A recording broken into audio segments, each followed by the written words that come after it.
महाराज की जय हो। आचय भगवन पट्टाचार्य गुरुवर विशुद्ध सागर जी महाराज की जय हो। तीन कम नौ कोटि मुनिराजों की जय हो। बोले परम पूज्य 108 मुनि श्री प्रथम सागर जी महाराज की। बोले परम पूज्य मुनि श्री योग सागर जी महाराज जी की। नमोस्तु महाराज जी, नमोस्तु महाराज जी, नमोस्तु महाराज जी। मनुष्यों, जिस प्रकार प्रचंड सूर्य उदित होता है तो बादल अपने आप छट जाते हैं, ऐसे ही जब ये भगवान जिनेन्द्र देव की देशना कर्म छटते हैं, ज्ञान हो जाता है केवल ज्ञान, तो कर्म रूपी बादल अपने आप छट जाते हैं।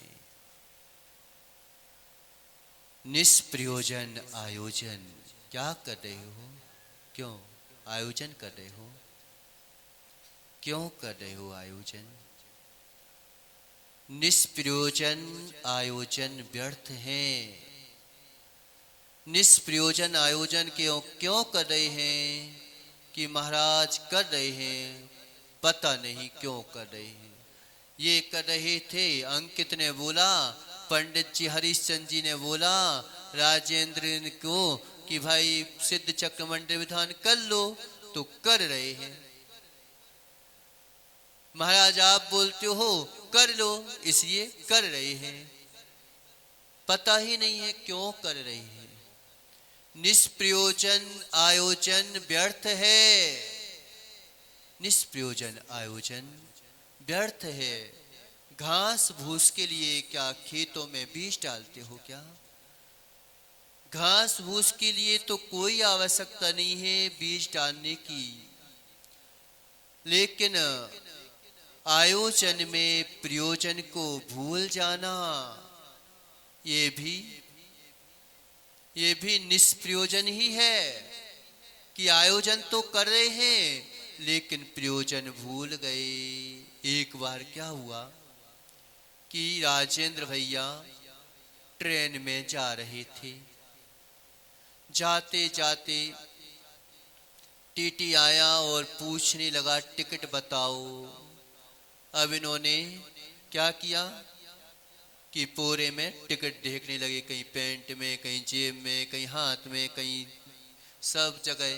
तो टीसी बोला कि भाई आपने टिकट लिया होगा, आप भले आदमी दिख रहे हो, आपने टिकट लिया होगा, कहीं पर भूल गए होगे, और जब तक मैं ट्रेन में घूम कर आता हूँ तब तक तुम देख लेना टिकट को, ठीक है ना? टिकट को देख लेना।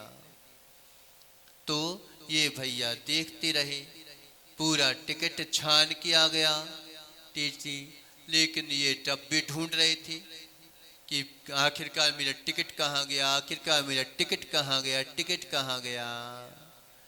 ऐसे टिकट ढूंढते रहे। तो भाई टीसी ने बोला कि हो सकता है आप घबराओ मत, आप भले आदमी दिख रहे हो, आपने टिकट लिया होगा, लेकिन आप कहीं पर हो सकता है गिर गया हो। ऐसे टीसी बहुत कम मिलते हैं, नहीं तो निकालो। भले ही कुछ भी हो जाए लेकिन निकालो। तो टीसी मिल गया, कह रहे भाई आप तो एक काम करो कि बैठे रहो। लेकिन ये राजेंद्र भैया एकदम से फिर भी देख रहे टिकट, कहीं दूसरे को हटा के देख रहे, कहीं हटो भैया हरिश्चंद्र जी, देखें तो सही टिकट। कहीं अंकित को हटा दिया, कहीं नीचे झांक के देखते, कहीं ऊपर झांक के देखते हैं। हम सब जगह झांक के देखते, पर ये तो देख लो कि गुमा कहाँ है। कोई चीज गुम जाए राजेंद्र, पहले अपने घर में जाके देखता है कि पड़ोसी के घर में जाके देखता है? नहीं तो ऐसा मत करना कि पड़ोसी के घर में जाके कि भाई हमारी चीज गुम गई है और ढूंढने लग जाओ। पहले अपने घर में जाके ढूंढता है, जब अपने घर में नहीं मिलता है तो भाई पड़ोसी के घर में जाके देखता है। आज सब लोग ढूंढ रहे हैं। क्या ढूंढ रहे हैं? पता नहीं क्या ढूंढ रहे हैं। कहीं देश जा रहे हैं, कहीं विदेश जा रहे हैं, सब जगह ढूंढ रहे हैं, लेकिन ये पता ही नहीं कि गुमा क्या है और क्या ढूंढ रहा है। पता है गुमा क्या है तुम्हारा? क्या गुमा है? ऐसे ही राजेंद्र ने पूरा ट्रेन छान दी तो भाई टीसी बोला कि आप विकल्प मत करो, आप विकल्प मत करो, आप बैठ जाइए, आपका हो सकता है कि टिकट कहीं नीचे गिर गया हो। फिर भी ये ढूंढ रहे थे।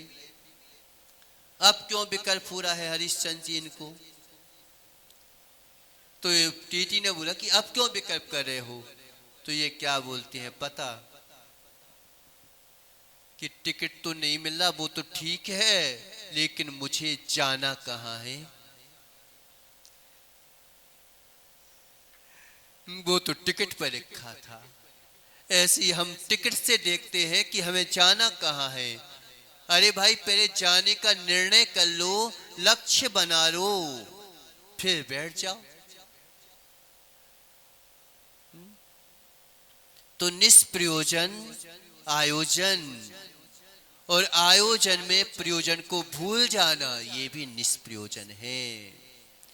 आयोजन प्रयोजन होता नहीं। इतनी रिद्धि प्राप्त हो गई भगवंतों को, आपने सुना। लेकिन कई लोग होते हैं उन्हीं रिद्धियों में उलझ करके कि महाराज एक देवी सिद्ध हो जाए, एक देवा सिद्ध हो जाए, एक भूतनी ही सिद्ध हो जाए, एक पैसा ही सिद्ध हो जाए। बताओ किस चीज की कमी है भगवान के पास? कोई कमी है क्या समूह शरण में? जितने जितने जितने रत्न चक्रवर्ती के पास 9 रत्न होते हैं, ऐसे रत्न तो कूड़े करकट के समान ढेर लगे होते हैं भगवान के समूह शरण में। मात किसके लिए? भगवान के लिए। क्यों? भगवान के ढेर लगा होता है। भगवान के लिए कोई ढेर की आवश्यकता नहीं है, लेकिन हम उन्हीं ढेरों को देखते हैं। तो राजेंद्र भैया देख आना एक बार समूह शरण में जाकर के कि जिसके पीछे हम भाग रहे हैं उसके पीछे भगवान देखो तो देख भी नहीं रहे हैं। आंखों पर आंख, नासाक दृष्टि धरे बैठे हैं, हाथ पर हाथ धरे बैठे हैं, इससे कोई प्रयोजन नहीं। ये सब सिद्ध चक्र मंडल विधान क्या है? ये आयोजन है, आयोजन है, आयोजन है। ये सब आयोजन है, लेकिन आयोजन में प्रयोजन को मत भूल जाना। आयोजन में प्रयोजन को मत भूल जाना। एक बार क्या हुआ, एक मंदिर का निर्माण चल रहा था, सब काम कर रहे थे मजदूर, और ये अंकित जाके, वो पंडित तो था ही अंकित, क्यों पंडित जी? तो पूछा वहां पर मजदूरों से कि भाई क्या काम कर रहे हो? तो वह क्या बोलता है? दिखता नहीं क्या, पत्थर तोड़ रहा हूं। पत्थर तोड़ना क्या अच्छी बात है? क्यों? पत्थर तोड़ना अच्छी बात है क्या? कई लोग ऐसे ही पूजा करते हैं। मात क्यों कर रहे हैं? महाराज कर रहे हैं, अब इन्होंने बिठा दिया तो हम कर रहे हैं। आपने फोन करवाया था तो कर रहे हैं, उन्होंने फोन कर दिया तो इसलिए कर रहे हैं। क्यों कर रहे हो? कि बस कर रहे हैं, हम कर रहे हैं। ये पता ही नहीं है क्यों कर रहे हैं। पत्थर तोड़ रहे हैं, पूरे पत्थर तोड़ दिया। पत्थर तोड़ना क्या अच्छी बात है? क्यों? पत्थर तोड़ना क्या अच्छी बात है? बोलो ना, शांत बैठ जाते हो। समझ में नहीं आता क्या? कि कुछ हो जाता है। पत्थर तोड़ना अच्छी बात है क्या? बोझ था, बोझ था, बोझ था। पत्थर तोड़ना बोझ है, ऐसी भगवान की भक्ति करना मात्र बोझ है, मात्र बोझ है। जो कर रहा है, क्यों कर रहे हैं? तोड़ रहे हैं, पत्थर तोड़ रहे हैं कि पत्थर तोड़ रहा है। कम से कम एक काम करना राजेंद्र भैया, नहीं समझ में आए तो पत्थर तोड़ने आ जाना। तुम कहते ना कि महाराज हम तो जब भाव बनते हैं तभी आते हैं मंदिर, जब भाव नहीं बनते तो मंदिर नहीं आते। क्यों? एक बात बताओ, कभी कभी तुम्हारे भाव नहीं बनते दुकान में जाने के, तो भी तुम जाते हो कि नहीं जाते हो? और जाते हो तो एक आध ग्राहक आ गया तो क्या बोलते हो? चलो अच्छा है, आ तो गया, आ तो गए, है ना? ऐसे भैया पत्थर तोड़ने के लिए कि नहीं आ रहा समझे कि आत्मा क्या होती है, परमात्मा क्या होता है, अंतरात्मा क्या होती है, नहीं आ रहा समझ में तो भी आ जाना। पत्थर तोड़ेगा व्यक्ति तो पैसे मिलेंगे कि नहीं मिलेंगे? पत्थर तोड़ेगा व्यक्ति, पैसे तो मिलेंगे, लेकिन बीमार ज्यादा पड़ जाएगा। क्योंकि पत्थर तोड़ रहा है ना आदमी, ऐसी बिना उत्साह के, बिना प्रयोजन के काम करता है। अब कर रहे हैं, बस झाड़ू लगा रहे हैं, कहीं कुछ कर रहे हैं, कहीं कुछ कर रहे हैं, बस कर रहे हैं, तो क्या होगा? बीमार पड़ जाओगे, लेकिन पैसा मिल जाएगा, है ना? ऐसे संसार तो नहीं छूटेगा, लेकिन अच्छा संसार मिल जाएगा, थोड़ा बहुत अच्छा मिल जाएगा। इसलिए पत्थर तोड़ने के लिए भी कहीं पूजा कर लेना, लेकिन पत्थर तोड़ने के लिए पूजा नहीं करना। कि आयोजन के लिए आयोजन भी कर लोगे तो भी स्वर्ग रूपी सुख तो मिल जाएगा। फिर क्या हुआ?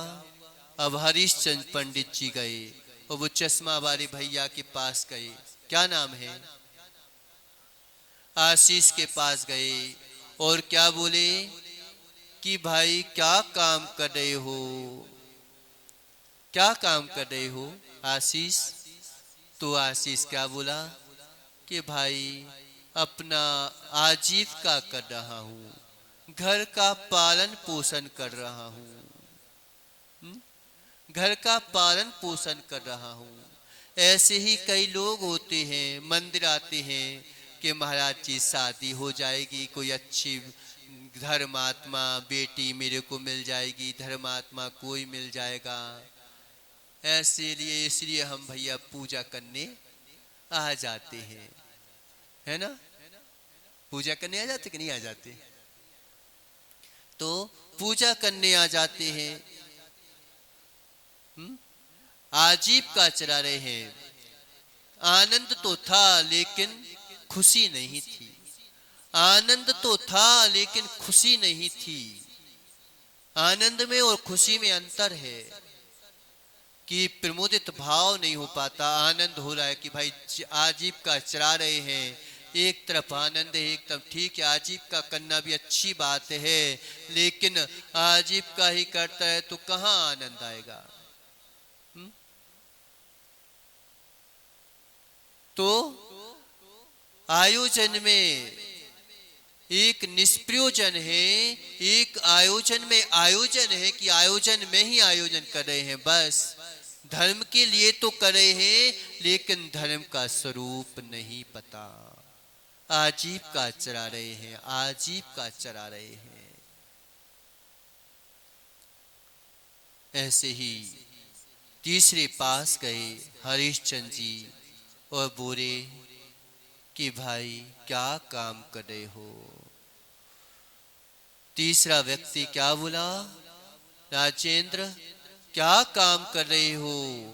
वह प्रमुदित हो गया, कूदने लगा, उछलने लगा, हाथ फैला दिए और जो है मस्ती में मस्त हो गया, और क्या बोलता है कि राजेंद्र मैं 3 लोक के नाथ के लिए जिनारे का निर्माण कर रहा हूं। काम तीनों क्या कर रहे थे? तीनों काम क्या कर रहे थे? एक ही काम कर रहे थे कि अलग अलग काम कर रहे थे? एक ही काम करते हुए एक को आनंद आ रहा था, एक को जो है पत्थर तोड़ रहा था। एक ही काम करते हुए भी तीनों जने एक प्रमुदित हो रहा था। रिद्धियां प्रकट हो गई, सब कुछ प्रकट हो गया, ऐसी ऐसी अपनी ज्ञान प्रकट हो गया, केवल ज्ञान प्रकट हो गया, लेकिन आनंद कभी कम हो ही नहीं रहा है। एक मेहनत करते हुए भी मजबूती आ जाती है जब आनंद आता है कि पत्थर टूटा, टूटने तो हमें कोई मतलब नहीं पत्थरों से, हमें तो मात प्रयोजन है उस चिनारे से, हमें तो मात प्रयोजन है उस मंदिर से, हमें तो मात प्रयोजन है। ये रिद्धियां प्रकट हो रही हैं, कैसी कैसी रिद्धियां प्रकट हो जाती हैं। महानस रिद्धि, महालय निधि, ऐसी ऐसी रिद्धियां प्रकट हो जाती हैं कि छोटा सा घर है तुम्हारे पास, मालूम चला एक कटोरा खीर बनाई माँ ने, और माँ के घर में एक मुनिराज पधार गए, मुनिराज पधार गए। वो सोच रही है मैं क्या करूं, इतनी सी खीर है, एक हिस्सा बेटे को दे दूंगी, एक हिस्सा अपने किलो बना लूंगी, बचा लूंगी, और एक हिस्सा मुनिराज को दे दूंगी। लेकिन मुनिराज को पता ही नहीं कि क्या है। ये मुनिराज की कौन सी गोचरी कहलाती है। वो कभी मुनिराज श्रावक के घर जाते हैं, कष्ट नहीं देते, मात ऊपर ऊपर खा लेते हैं। ऐसा नहीं कि तुम ये बनाओ, तुम वो बनाओ, कि ऐसा करो कि वैसा करो, कि इतना बनाओ कि उतना बनाओ।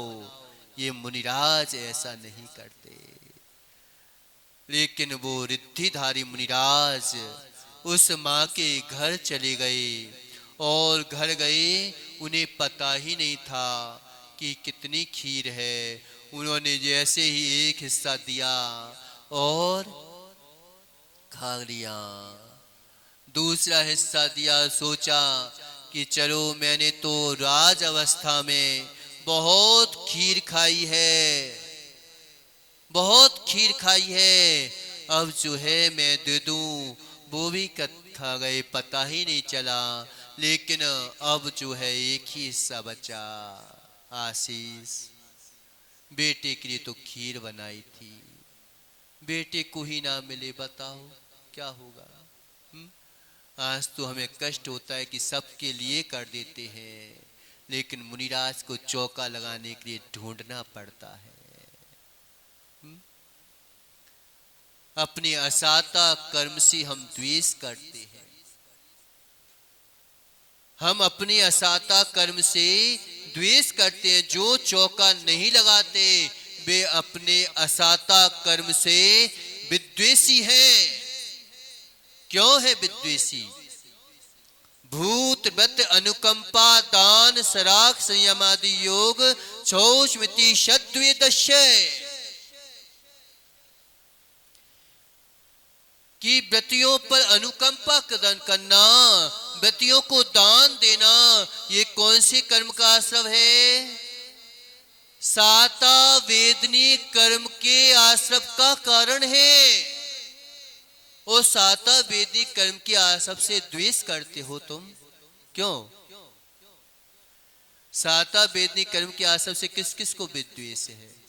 यद्यपि कर्म तो चाहे पुण्य हो चाहे पाप हो, लेकिन दोनों घुमाने वाले हैं। लेकिन जब तक असाता का उदय चल रहा है, साता के लिए मुनिराजों को आहार लगाते रहना, देते रहना, ताकि तुम्हारा साता कर्म, अगर शरीर स्वस्थ होगा और आत्म आंखें कान स्वस्थ होंगे, तो अच्छी समाधि की भावना बनी रहेगी।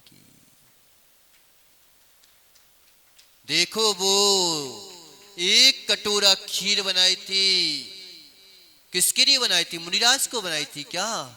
अपने बेटे को बनाई थी, लेकिन कम से कम एक दिन बना है तो एक दिन तो दूंगी, ऐसा कह करके।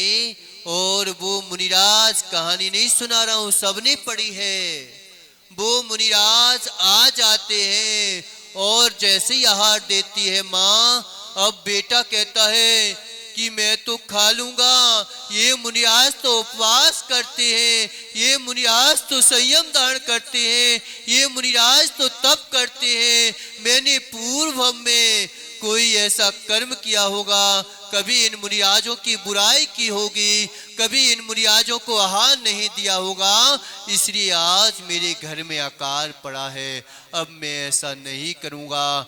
ऐसा कह सोच के वो मुनिराज को खीर दे देता है कि माँ माँ आप तो पूरी खीर चढ़ा दो, हम तो कुछ भी खा के काम चला लेंगे। लेकिन ये मुनिराज तो एक ही बार देते हैं। ऐसा कह के जैसे ही उस माँ ने वो खीर चढ़ाई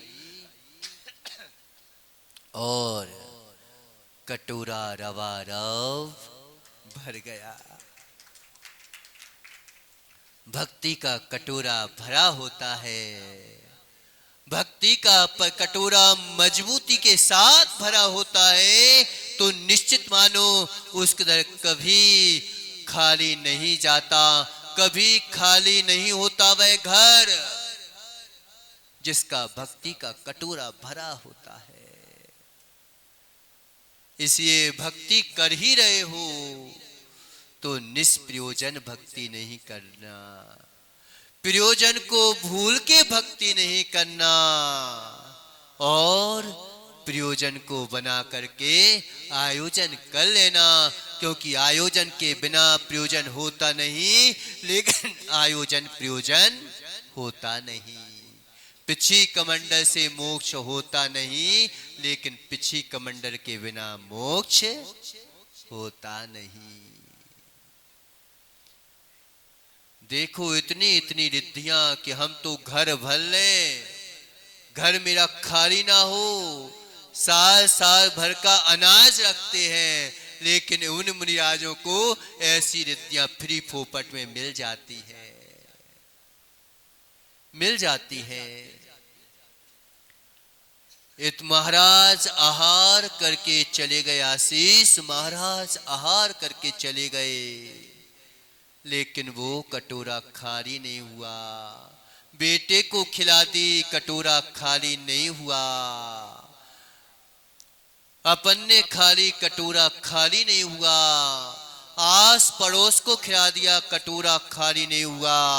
बे महानस रिद्धि धारी मुनिराज थे, आज पंचम काल में नहीं होते, लेकिन फिर भी मानो अच्छी भक्ति से तुम्हारे किधर मुनिराज तुमने आहार कराए और उन्होंने करके चले गए। कई मेहमान आ जाते हैं लेकिन खाली नहीं होता, नहीं होता। वे तो महारस रिद्धिधारी मुनिराज थे कि चक्रवर्ती का कटक, जहां चक्रवर्ती के कटक की बात आ जाती है, अब सब दुनिया एक तरफ हो, चक्रवर्ती का कटक एक तरफ, यानी 6 खंड के जितने हाथी घोड़े रथ प्यादे जितने भी लोग हैं, सैनिक हो चाहे रानियां हो चाहे स्वयं चक्रवर्ती हो, उस घर में अगर आहार करके चला जाए तो भी कटोरा खाली नहीं होता। इतनी रिद्धियां प्रकट हो जाती हैं, लेकिन किसके लिए? ये तो संसार की विभूति है, इससे कोई प्रयोजन नहीं। वो ये रिद्धियां प्रकट होने पर भी मात आत्म सिद्धि की साधना में लगे रहते हैं। ऐसे वे मुनिराज होते हैं। इसलिए आयोजन तो कर ही रहे हो, अब कोई इच्छा मत करो, इच्छाएं प्रेम को नष्ट कर देती हैं। इच्छाएं प्रेम को नष्ट कर देती हैं। याद रखो, घर का आशीष भैया, अगर घर को बनाए रखना है तो कभी इच्छा मत करना। देवी से कह देना, अहो देवियों, अगर अपने पति को सदा सुहागन लेना चाहती हो तो अपने कभी पति को इच्छाएं व्यक्त मत करना। इच्छाएं प्रेम को नष्ट कर देती हैं। क्यों नहीं कर देती? कि पति देव की सामर्थ्य है नहीं, और वो कहते कि मुझे तो यही चाहिए, मुझे तो वो ही चाहिए, मुझे तो ऐसा ही चाहिए। अब बेचारा रात दिन मेहनत करेगा और मेहनत करके खाना नहीं खाएगा, क्या होगा? पति की द्वेष रखते हो क्या? जब हम अपने पति से इच्छाएं नहीं रखेंगे तो परम पिता परमात्मा से क्यों इच्छा रखते हो? इच्छाएं आपकी भक्ति को आपकी भगवान से दूर कर देती हैं। इसे निकांक्षित भाव से भावना करो, निकांक्षित भाव से भक्ति करो। पत्थर तोड़ने की इच्छा करोगे तो पत्थर ही टूटते रह जाएंगे, पैसे तो मिल जाएंगे लेकिन बीमार पड़ जाओगे, क्या मतलब निकलेगा? घर परिवार चलाने के लिए अगर तुम मेहनत करोगे तो घर तो पल जाएगा लेकिन परमात्मा मत बन जाओगे। इसलिए ऐसी भक्ति करो, ऐसी भक्ति करो कि अपनी पत्नी भी तुम्हें दिखाई ना दे, मात रक्ष दिखाई दे। वो लक्ष्य अगर दिखाई दे दिया तो निश्चित मानो सीधे रक्ष जाएगा, परमात्मा बनोगे, फिर संसार के सब दुख नष्ट हो जाएंगे। कि ऐसी भावनाओं से हम भक्ति को करें और उत्साह दिखाएं। इन्हीं मंगल भावनाओं के साथ बोलिए आदिनाथ भगवान की।